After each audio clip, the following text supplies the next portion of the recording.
Welcome to Lesson 6 of the Role of Priests in the Kingdom of Divine Will. We are now at Part 2, Priests. At the top of the page is a picture of a priest elevating the Eucharist. Jesus is hanging from the crucifix and rays are beaming from his heart to the Eucharist.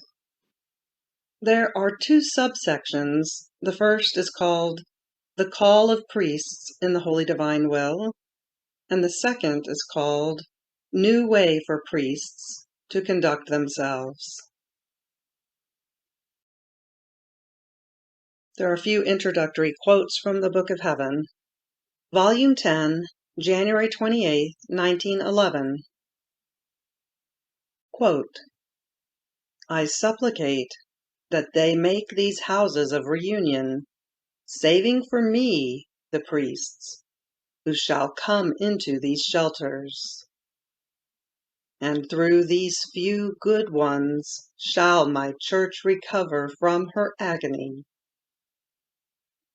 End quote.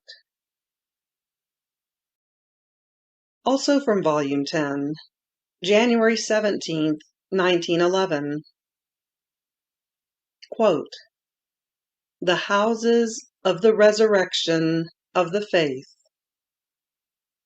End quote. Subsection 1. The Call of Priests in the Holy Divine Will. Jesus to Luisa, referring to Saint Annibale Maria de Francia. Volume 19, August 27, 1926. My son, the title you shall give to the book you shall print about my will is this: The Kingdom of my Divine Will in the Midst of Creatures. Book of Heaven. The call of the creature to the order, the place, and the purpose for which he was created by God. See, I want the title also to correspond to the great work of my will. I want the creature to comprehend that his place, assigned to him by God, is in my will. And until he enters into it, he shall be without place, without order, without purpose. He shall be an intruder in the creation, with no right at all, and therefore he shall go wandering without peace, without inheritance. And I, moved to compassion for him, shall cry out to him continuously, Enter into your place, come into the order, come to take your inheritance, to live in your house. Why do you want to live in a foreign house? Why do you want to occupy a land that is not yours? And because it is not yours, you live unhappy, and you are the servant and the laughingstock of all created things. All things created by me, because they remain in their place, are in order and in perfect harmony, with all the fullness of their goods assigned to them by God. You alone want to be unhappy, but of a voluntary unhappiness. Therefore, come to your place. It is there that I call you and await you. Therefore, he or she who shall offer to make my will known shall be my spokesperson, and I shall entrust to them the secrets of its kingdom.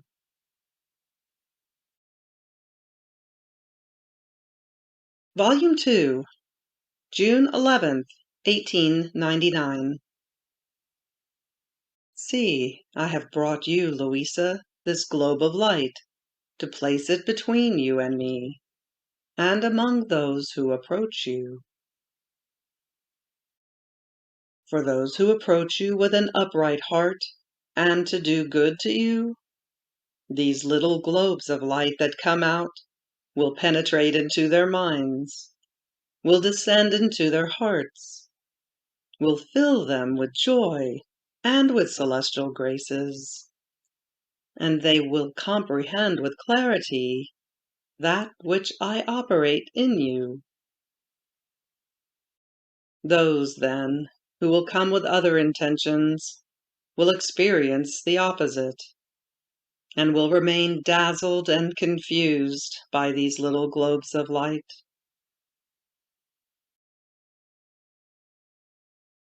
Pilgrimage of the Soul in the Divine Will, The Little Book of the Rounds, 2, edition, 1997. Association, Luisa Picaretta. The soul follows Jesus after the resurrection. It is present at his ascension, and asks that it might sing forever its loving refrain. May the kingdom of your divine will come upon earth. My Jesus, after rising from the dead, you do not depart for heaven. This tells me that you want to establish the kingdom of your divine will among creatures, and I will not abandon you for a single instant. I follow you step by step with my I love you, as you appear in the risen state to your mother. Through the joy you shared, I ask you ever more insistently for the kingdom of your Fiat. My I love you accompanies you as you appear to Mary Magdalene and to the apostles. It asks that your divine will be known in a special way to priests, so they, in turn, as new apostles, may make it known to all the world. My I love you follows you in all the acts you accomplish among your friends after the resurrection. Lastly, it invites heaven and earth to be present at your glorious ascension. Volume 1. It is my usual way to manifest my works through the priests. Volume 4. November 17th, 1902. And I, Lord, shall you not make me come round yourself, if you make me fall? And the voice of our Lord, no, it is a decree of my will to use the work of the priest to make you come round from that state of sufferings. And if they want to know why, let them come to me and ask me. My wisdom is incomprehensible and has many unusual ways for the salvation of souls. But even though it is incomprehensible, if they want to find the reason, let them go deep, for they shall find it, bright like sun.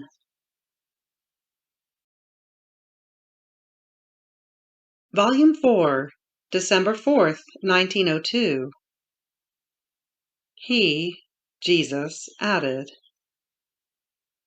my power extended everywhere, and from any place I was, I could operate the most sensational miracles. Yet, in almost all my miracles, I wanted to be personally present. As for example, when I resurrected Lazarus. I went there, I had them remove the sepulchral stone, then I had him released. And then, with the empire of my voice, I called him back to life. In resurrecting the young girl, I took her by the hand with my right hand, and I called her back to life. And in many other things that are recorded in the Gospel, and that are known to all, I wanted to be there with my presence. This teaches the way in which the priest must behave in his operating, since the future life of the Church was enclosed in mine. Volume 7, October 20th, 1906. Therefore, pray for priests, that they may be light for the peoples, so that, as the light arises again, the secular may acquire life, and may see the errors they commit. And by seeing them, they shall feel disgusted to commit these grave excesses, that shall be the cause of grave chastisements. Volume 10, January 8th, 1910, or possibly 1911. The family kills the priest. Self-interest is the woodworm of the priest. I will now write things of the past in order to obey, and I will explain myself about these reunions of priests that blessed Jesus wants. Since a holy priest came during last November and told me to ask Jesus what he wanted from him, my always lovable Jesus told me, "The mission of the priest chosen by me will be high and sublime. It is about saving the most noble, the most sacred part, which are the priests, who in these times have become the laughing-stock of the peoples. The most appropriate means would be to form these houses of reunion for priests, so as to segregate them from their families, because the family kills the priest, while he should promote it, push it, and also intimidate it. If these are saved, the peoples are saved." Then I received 4 communications from Jesus regarding these reunions. I wrote them, and I gave them to that priest, so I did not think it was necessary to repeat them in these writings of mine. But obedience wants me to write them, and I will make the sacrifice. 1. My adorable Jesus told me, "The mission I will give is high and sublime, in a special way for priests. Faith is almost extinguished among the peoples, and if there is any spark left, it is as though hidden under ashes. The life of priests, which is almost completely secularized, and maybe worse than that, as well as their examples, which are not good, lend a hand to extinguish this spark. And what will happen to them and to the peoples? This is why I have called him, so that he may interest himself with my cause, and with example, with words, with works, and with sacrifice, he may put amend in it. The most suitable, appropriate, and effective mending would be to form houses of reunion for diocesan priests within their towns, segregating them from their families, because the family kills the priest and causes the darkness of interest, the darkness of appreciation of mundane things. the darkness of corruption to be cast into the midst of the peoples. In sum, it takes away all the prestige, the splendor of the priestly dignity, and it makes him become the laughingstock of the people. I will give him intrepidity, courage, and grace if he gets down to work. In addition to this, it seemed that blessed Jesus adorned his heart, now with love and now with sorrow, letting him share in his pains. Number 2. My highest and only good continues to speak to me about the great good that would come to the church by forming these houses of reunion. The good will become more good. Those who are imperfect, lukewarm, relaxed, will become good. Those who are really wicked will go out. And this is how the body of the priests of my church will be riddled and purified. And by means of the purification of the chosen part, the most sacred, the people will be reformed. In the meantime, I could see before my mind, as if inside a picture, Corotto and the priests who were to lead this work, though it would be directed by Father G. The priests seemed to be Father C, D, B, and D, C, F, followed by others. And it seemed that they were to put in a share of their possessions. And my adorable Jesus added, "It is necessary to weave this thing well, so that no one may escape, and to procure the necessary means, so as not to burden the people. And so, the parish incomes should be tied only to those who will participate in these reunions, and these will maintain the choir and all of the other offices pertaining to their ministry." At first, this will provoke contradictions and persecutions, but mainly among the priests themselves. However, soon things will change.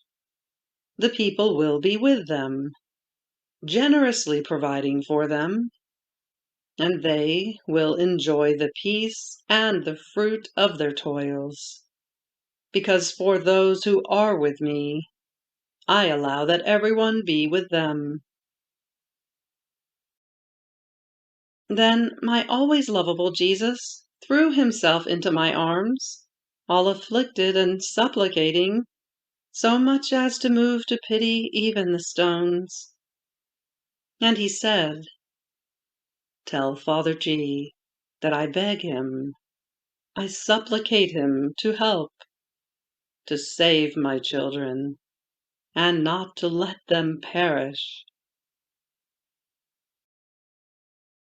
Number 3. My always lovable Jesus continues on the same topic. With the fathers there present, I saw the heavens opened, and my adorable Jesus and the celestial Mamma coming toward me, with the saints looking at us from heaven. And my benign Jesus said, "My daughter, tell Father G that I absolutely want this work. They already begin to raise difficulties, but tell him that it takes nothing but intrepidity, courage, and lack of self-interest. It is necessary to close one's ears to all that is human, and to open them to that which is divine. Otherwise, the human difficulties will become a net that will keep them entangled in such a way that they will not be able to get out. And I will justly chastise them, rendering them the rags of the peoples. But if they promise to get down to work, I will be all for them, and they will be nothing but the shadows which will follow the work so yearned for by me. Not only this, but they will have another great good. In fact, the Church needs to be purged and washed by the shedding of blood, because she has dirtied herself very, very much, to the point of giving me nausea. But in the places where they will purify themselves in this way, I will spare the blood. What more do they want? Then, turning around as though looking at one of the priests, he added, I choose you as the head of this work, because I have cast a seed of courage within you. This is a gift, and I do not want you to keep it uselessly. Up until now, you have wasted it in frivolous things, in foolish things, and in politics. And these have repaid you by embittering you and by giving you no peace. Now, enough, enough. Give yourself to my work. Use the courage I have given you only for me, and I will be all for you, and will repay you by giving you peace and grace. I will make you acquire that esteem which you have been fishing for back there, and which you have not obtained. Or rather, I will not give you human esteem, but divine. Then he said to Father G, My son, courage, defend my cause, sustain, help those priests whom you see a little disposed for this work. Promise every good in my name to those who will commit themselves, and threaten those who cause contradictions and obstacles. Tell the bishops and the leaders that if they want to save the flock, this is the only means. It is up to them to save the shepherds, and up to the shepherds to save the flock. And if the bishops do not place the shepherds in safety, how can the flock ever be saved? Number 4. Having heard about the difficulties of the priests in forming the houses of reunions, I was praying to good Jesus that if it was his will that it be done, he would dissolve the obstacles which were preventing such a great good.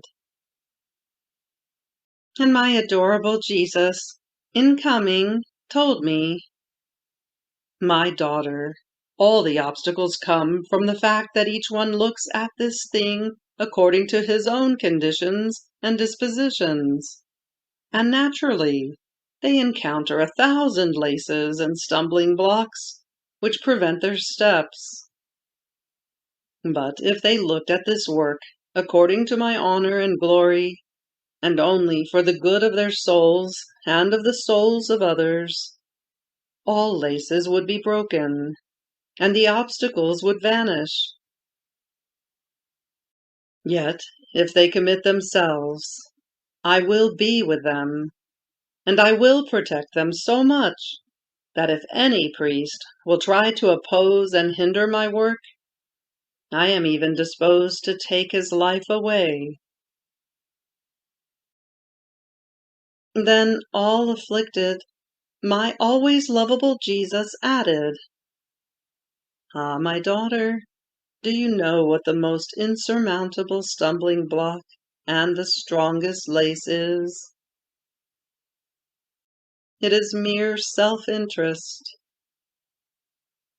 Self-interest is the woodworm of the priest, which renders him like rotten wood that is fit only for burning in hell. Interest makes the priest the laughing-stock of the devil, the mockery of the people, and the idol of their families. Therefore, the devil would put many obstacles to hinder their work, because he sees that the net in which he has kept them chained and enslaved to his dominion is being broken. So tell Father G to infuse courage in those whom he sees disposed, and not to leave them until he sees that the work has started. Otherwise, they will just keep planning, but will not conclude anything. Let him tell the bishops not to accept new ordinations if they are not disposed to live segregated from their families. Tell him also that many will deride him, make fun of him, and discredit him. But he should not pay attention to this. Suffering because of me will be all sweet for him.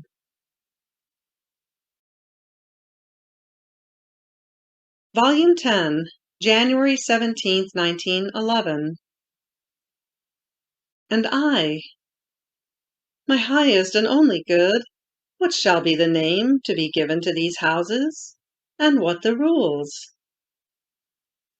And he, the name shall be the houses of the resurrection of the faith.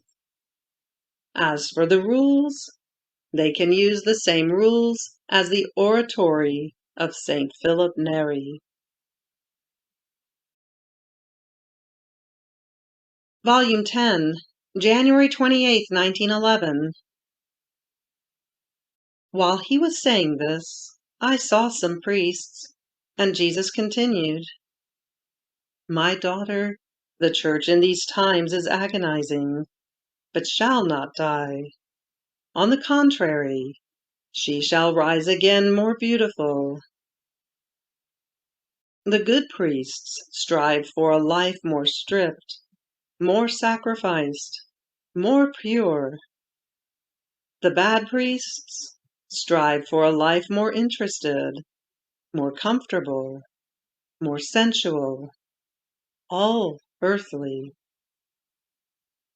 I speak, but not to them.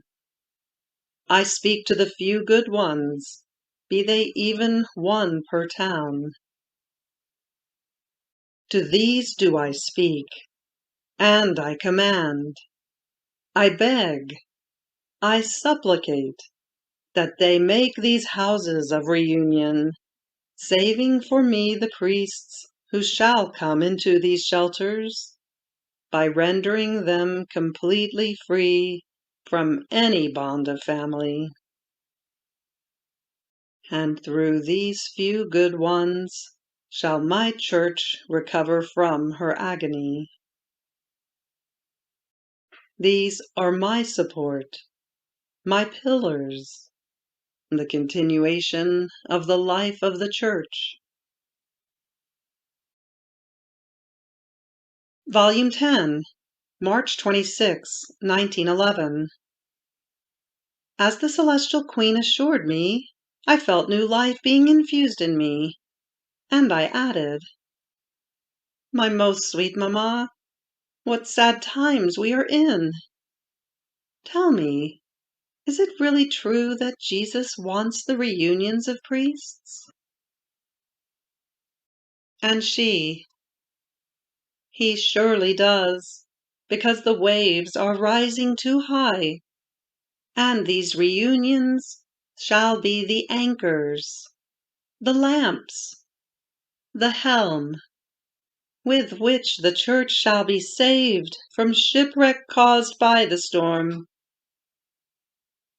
In fact, while it shall appear that the storm has submerged everything, after the storm it shall be seen that the anchors, the lamps, the helm, that is, the most stable things in order to continue the life of the church, are still there.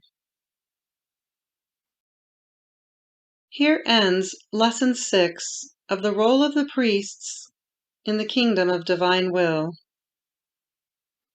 Part 2, Priests, first portion of Subsection 1, the call of priests in the holy divine will.